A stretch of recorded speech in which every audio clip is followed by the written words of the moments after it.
بسم اللہ الرحمن الرحیم، الصلاۃ والسلام علی خاتم النبیین وعلی آلہ وصحبہ اجمعین۔ السلام علیکم ورحمۃ اللہ وبرکاتہ۔ اپنا ولاگ شروع کرنے سے پہلے یہ میرا فرض ہے کہ میں یہ بات آپ تک پہنچاؤں، اور آپ کا فرض ہے کہ آپ آگے تک پہنچائیں، اور وہ یہ ہے کہ مریم نواز شریف صاحبہ وزیر اعلیٰ پنجاب نے ایک بہت کمال کا انیشیٹو لانچ کیا، اور وہ انیشیٹو یہ ہے کہ پنجاب کی حدود میں رہنے والے پنجاب کے ڈومیسائل شدہ جن کے والد والدہ اور دادا کا شناختی کارڈ کے اوپر پنجاب کا ایڈریس لکھا ہوا ہے، موجودہ پنجاب کا، ان کے لیے انہوں نے تعلیم کے حوالے سے ایک بہت اچھا پروگرام انٹروڈیوس کروایا ہے۔ اور اگر وہ میٹرک کر چکے ہیں، انٹر کرنا چاہتے ہیں، یا انٹر کے بعد 4 سالہ بی ایس کے اندر داخلہ لینا چاہتے ہیں، اگر وہ شہداء کے بچے ہیں اور بچیاں ہیں، اور یا وہ پولیس کے شہداء ہوں، وہ ہماری فوج کے شہداء ہوں، ان کے بچے ہیں، اور بھلے وہ سرکاری ملازمین جو کہ جاب کے درمیان اپنی جان سے گئے، وہ بھی تو شہید ہیں ہمارے، ان کے بچے ہوں، یا جنرل ماسز کے ہوں اور ان کے والدین نہیں ہیں، اور وہ اس ادارے کے میرٹ پہ آ گئے ہیں، تو ان کو فیس کے حوالے سے پریشان ہونے کی ضرورت نہیں ہے۔ پنجاب حکومت ان کی فیس ادا کرے گی۔ یہ ایک بہت قیمتی، بہت قابل ستائش انیشیٹو ہے، اور میرا خیال ہے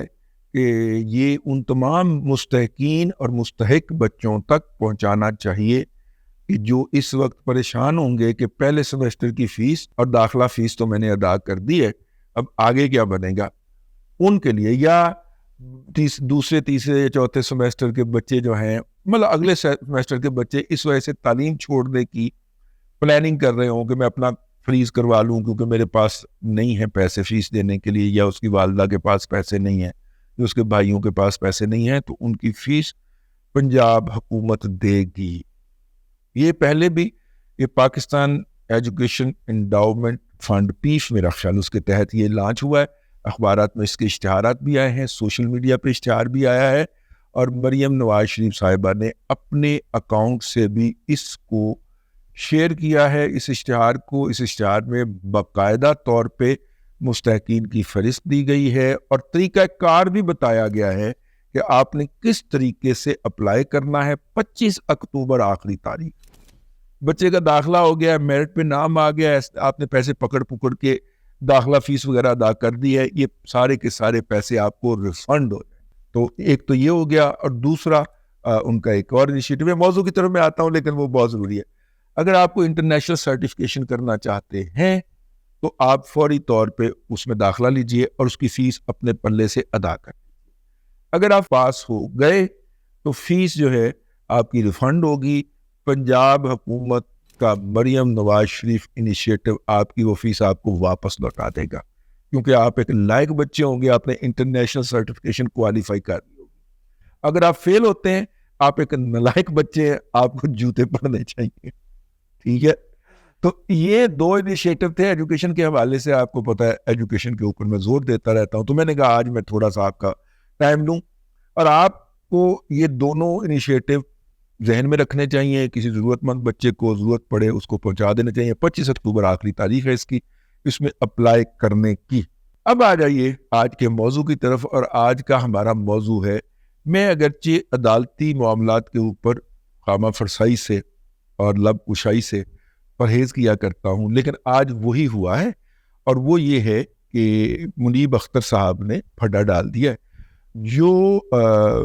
63A جو ہے، جس کی 2 دفعہ منیب اختر صاحب نے ری رائٹنگ کی،